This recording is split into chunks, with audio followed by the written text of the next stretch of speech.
Hello, welcome to Capital Week with David Owen. I'm Dirk Lammers with Cetera Services, and joining us from, it looks like, the House floor today is David Owen. Welcome. Welcome, and thank you, Dirk. I'm excited to offer South Dakota Chamber of Commerce and Industry members a look at the legislature that is not reliant on them pulling up our newsletter, may feel more interactive, and is a better visual medium. We have chosen for our background today, you're 100% right. This is the floor of the House of Representatives. There's 70 members of the House. The public is invited to walk around this floor except for 3 hours before they go into session and an hour afterwards. That gives them some calm. They can study. But when you come here early in the morning, you will see lobbyists, you will see members of the public. We are always polite to the representatives, but this is our chance to talk to them for a minute or two about issues that are important to our members. It is a wonderful environment. This is a great process. And while it looks serene now, I will tell you as each week goes by, it starts to look more and more like the center of hell every time. Last week's kind of not a normal week at the legislature because there's a lot of speeches and things are just getting started. So tell us a little bit about the state of the state. Maybe you can also kind of go back to the governor's budget address, which are the first two things that start the session. To fully understand what's going to happen this legislative session, let's go back to December 8th with the governor's budget address. You'll see on the screen a chart where this pandemic has caused economic havoc all across the country, massive unemployment. So the federal government has shared resources with states that have quite literally saved South Dakota's budget and saved, to a large extent, South Dakota's economy. Let's put this in perspective. The amount of money that has come in federal transfers to South Dakota is nearly $4 billion. If you look at the total economy of South Dakota, that is about $55 billion. So to put this in perspective, we received from the federal government about 7% of our whole economy last year. This has been distributed in terms of unemployment insurance, programs to help businesses with missing revenue. And so we're all looking to see how much has been spent and how much is left. It gave the governor significant money for one-time investments during this year. Here's a partial list of some of those one-time investments, and there's going to be a chart on the screen for this. $100 million to get broadband to the rest of the state. There's about 135,000 people that don't have broadband currently. The governor thinks it will cost $200 million to get all of them broadband. So she's proposing $100 million from this federal transfers. She knows from her previous work that she can leverage private investments, and she thinks she can accomplish that. In spite of my ongoing hope that computers are a fad, that we're not going to have to put up with them forever. We have just passed marijuana, which we'll talk about in a minute. So those 135 people deserve to know how to grow this stuff and where to get it as much as anybody. So internet's coming. $21 million to pay off bonds for technical colleges.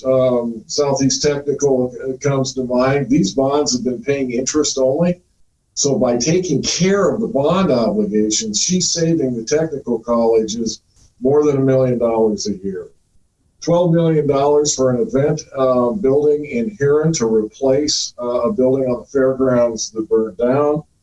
$11 million for schools. And Dirk, if you want, you can ask me what that's being used for.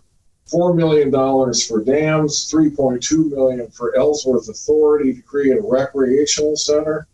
And the list goes on from there. During her State of the State address, she talked about a scholarship program that First Premier is helping fund. They're giving $100 million. The state will match it initially with $50 million, And this creates a need-based scholarship for advanced education that we've not had in South Dakota. And this is a very significant step that Dana Dykhouse has been part of. He's our immediate past chair, and we appreciate that and are proud to have had him involved. With all this federal transfers and money around, one of the legislators says, heck, this is just like Christmas. The only thing I will add is Christmas with a terminally ill Santa Claus. Santa will not be back next year. This is a one-time deal. David, you mentioned that 11 million in schools. How is that going to be spent? What's the plans for that? School funding is really complicated, and everybody I've explained it to me. When I asked if they had any questions, they usually look at me and say, "Why did you tell me that?" What's interesting is we do a guess of how many students will be at schools. Our whole school formula is driven by enrollment. Then we do an actual count later in the year. By the time we did the actual count, a lot of schools were closed. We didn't have the enrollment. So if we actually did the head count for the kids that were kind of in school or enrolled, that comes up with an $11 million one-time loss. So she's really holding schools harmless for the transition to distance learning. Great. You mentioned marijuana. We had a constitutional amendment on recreational and medical, and then we had the initiated measure on medical that were both passed by the voters in November. I know the chamber has some business concerns and how all this is going to be implemented. So where are we at with that as far as the legislative process is concerned? To overuse some puns that I've been using for 5 years, there is a high level of concern in the business community about what it means that we have legalized marijuana. As a reminder, those votes weren't exactly close. 70% of the electorate voted for medical marijuana, 54% voted for recreational. We are the first state to approve medical and recreational at the same time. Here's the most important thing. I'm getting a lot of calls. I get stopped by people who know the process, and it's either people that can't imagine it passed that want to redo, that want this to minimize this impact, or it's people that can't wait to sell it, grow it, or in a phrase I heard all the time during the campaign, tell me they're tired of driving to Colorado, and so they're looking forward to staying home and getting some marijuana. Here's the important thing. In terms of transition, nothing's going to happen this year. Initiated measures and constitutional amendments take effect July, the next year after the election. So they don't even take effect till July. There's an amendment, or there's a lawsuit that's been filed that may take Amendment A away. I don't think that's real likely, but it is in court, so we'll have to have that play out. There's a ton of rules with medical. There's a lot of rules that have to be established with recreational. Who can have a dispensary? Where can they be located? Are we going to keep them away from schools like we do places that sell alcohol? All of this will be answered in part this session. My guess is there will be a summer study. We'll see how the lawsuit does. The 2022 legislative session will finalize those rules. And sometime in 2022, things will be actually available and running fairly, we hope, fairly smoothly. I talked to Secretary Terwilliger, who runs the Department of Revenue. He tells me, as they've checked with other states, 15 to 18 months to get the rules done, get things settled, the details worked out is fairly common. So I think we all need to relax and play this out. Now, the business community and my board of directors has had some concerns. Our goal is to make sure that we can still hire and fire people based on drug tests with THC. There's a huge question about whether marijuana will still be viewed as against the law because it is at the federal level. And so the language in Amendment A and IM 26 said businesses don't need to accommodate. They can still be drug-free. The question is, if it's medicine and recognized as such, it will never be a prescription. So it's going to be an over-the-counter drug. But if it's part of medicine, can you really tell an employee that they can't have it, or kids in school? We've also had a number of our insurance companies tell our manufacturers, if you have an accident and the person involved in that accident tests positive for THC or any other drug, we're not paying on that claim. So the question becomes, if marijuana is legal, does that line in the sand stand? So I would encourage members to get a hold of our office if you have other questions that we should be putting in as part of this dialogue. Great. In the House, we got HB 1046, which is looking to limit the liability for certain exposures to COVID-19. This was brought by Representative David Anderson and Senator Michael Diedrich. Now, this was referred to House State Affairs, but it hasn't been scheduled yet. What are you expecting on this, and what are your thoughts? Human experience says in the middle of the darkest tragedy, you can find ways to make it more complicated, more icky. There is nervousness in the business community that the COVID pandemic is going to create opportunities for class action lawsuits for people that get sick to blame a specific business, blame their employer, and start filing lawsuits about you didn't do enough to protect me. 1046 was modeled after a bill that was passed in Iowa. We've talked with a number of business, the contractors, the retailers, the Bankers Association, South Dakota Chamber of Huddle-In Medical, the Municipal League. What's been done here, I think, is rather unique. Is what we're going to say in this bill is you can't sue unless you want to prove that your exposure to COVID was intentional with the aim at making you sick. And so in the definitions of the bill, it talks about the authorities that have said how the actions business needs to take. And so the bill goes on to prescribe protection for people with their premises. That includes homes, apartments, businesses, healthcare providers, and people that design, manufacture, distribute, and donate personal protective equipment.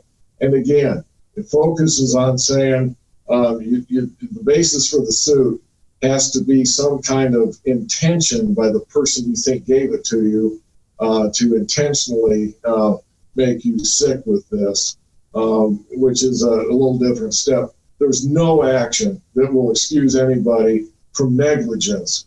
So if unless somebody's done something purposeful, we don't think there's the basis there for a lawsuit, and we're trying to kind of keep that from becoming trendy and popular. So this is Capitol Week with David Owen, and we wanted to kind of talk about what this show is going to be and what it's going to grow into. So, David, as president of the State Chamber of Commerce and Industry, what's your vision for this, and what do you think people will get out of it? Well, social media is so important as a way to teach, as a way to communicate. We wanted to make this available to chamber members as a quick way to figure out what's going on at the legislature. We will be explaining bills. We will be explaining the process. What I'm hoping happens as Dirk is the host of this show, as we go through and examine specific bills, I want Dirk to challenge our thinking. I want him to highlight things that you say. One of the things that happens up here at the legislature is we start using acronyms and we start making reference to things that we think everybody knows. Turns out we're really weird up here and not everybody gets our references. I need Dirk to kind of look at me and go, what are you talking about? Or conversely, I want him to challenge the thinking. The chamber has their view. We have an advocacy, but we arrive at it after some deliberation, after considerable research. And we hope we are a well-reasoned body, but that will come across best if Dirk has the freedom to say to me, why are you doing this? It's aimed at chamber members. It's going to be available to everybody. So if you found this podcast, the South Dakota Chamber of Commerce is a membership group, a special interest group, if you would. Here's what makes us different. We have the most diverse membership. Bankers have their association. Retailers have their association. Contractors, and they deal with things that are important to that. It's really the retailers with a huge membership in the South Dakota Chamber that deal with all business issues. Property tax, sales tax, unemployment insurance, workers' comp. I often say, if it's really boring, we're probably involved. So we have that chance to look at some of the general business issues, and I'm hoping in a reasonable amount of time, with some efficiency and maybe a little humor, we'll explain this process as we go through what usually is about a 9-week process. This year scheduled for 37 legislative days. One of the big events the state chamber hosts every year is Business Day at the legislature. It's been planned for February 17th for this year, but it's going to look a little different in light of the COVID pandemic, correct? Correct. This is one of those things where the pandemic may, in fact, help us a little bit. One of our biggest events at Business Day every year is our Business Caucus. It's a combination legislative briefing and series of questions that we usually have people answer on their cell phones. You see the answers immediately on the screen. As an example, last year we asked, should we legalize marijuana? 94 business people from around the state, the answers come up instantly. 65% said yes. That's where we had the first foreboding. This marijuana discussion may be a little different than we thought it was going to be. So I've always wanted to kind of reach out to chambers around the state and business people and our members. But the technology for the signal going out and coming back wasn't really ready. We've done so many distance things like we're doing this podcast that now I think the technology is there. So Business Caucus and Briefing will be on a platform that will allow members from around the state and other chambers to vote. I'm hoping this takes Business Caucus from 100 people to 200 or 300. So that voice, because we give those results to those questions to the legislators, even when it's kind of embarrassing because it doesn't exactly match the position our board has established, but we give to the legislators, the governor's office, the answers to all of those questions. In addition, we've invited the governor to speak. We will have hopefully some messages from our congressional delegation. So I think staying in the comfort of your own office and your own home, you'll be able to participate, learn what we can teach you about the session, participate in caucus, and it should be a high-value day. Coming up this week in the legislature, what are you expecting? What is it going to look like? Are things going to be picking up a little bit? I was looking at the committee hearings. They post the information about 2-3 days ahead of time, all the committee schedules. We don't have any significant bills that are on that schedule, but we will see the committees ramping up. We will be defining, everybody has 2 full weeks to draft legislation, find sponsors, and get them submitted, and then we go through that process. If you remember, I'm just a bill from Schoolhouse Rock. It goes through that process, committee floor, over to the other side, and maybe becomes law. So we'll talk about that process as we go along with these podcasts. Terrific. Well, this is our first episode of Capital Week with David Owen. We're going to be back next Monday with another episode. Thanks for joining us, and we'll look forward to seeing everybody next week. I have achieved my main goal, which was not to fall down during this presentation. So we'll set the bar a little higher and go at it next week. Thanks, Dirk. Thank you, David.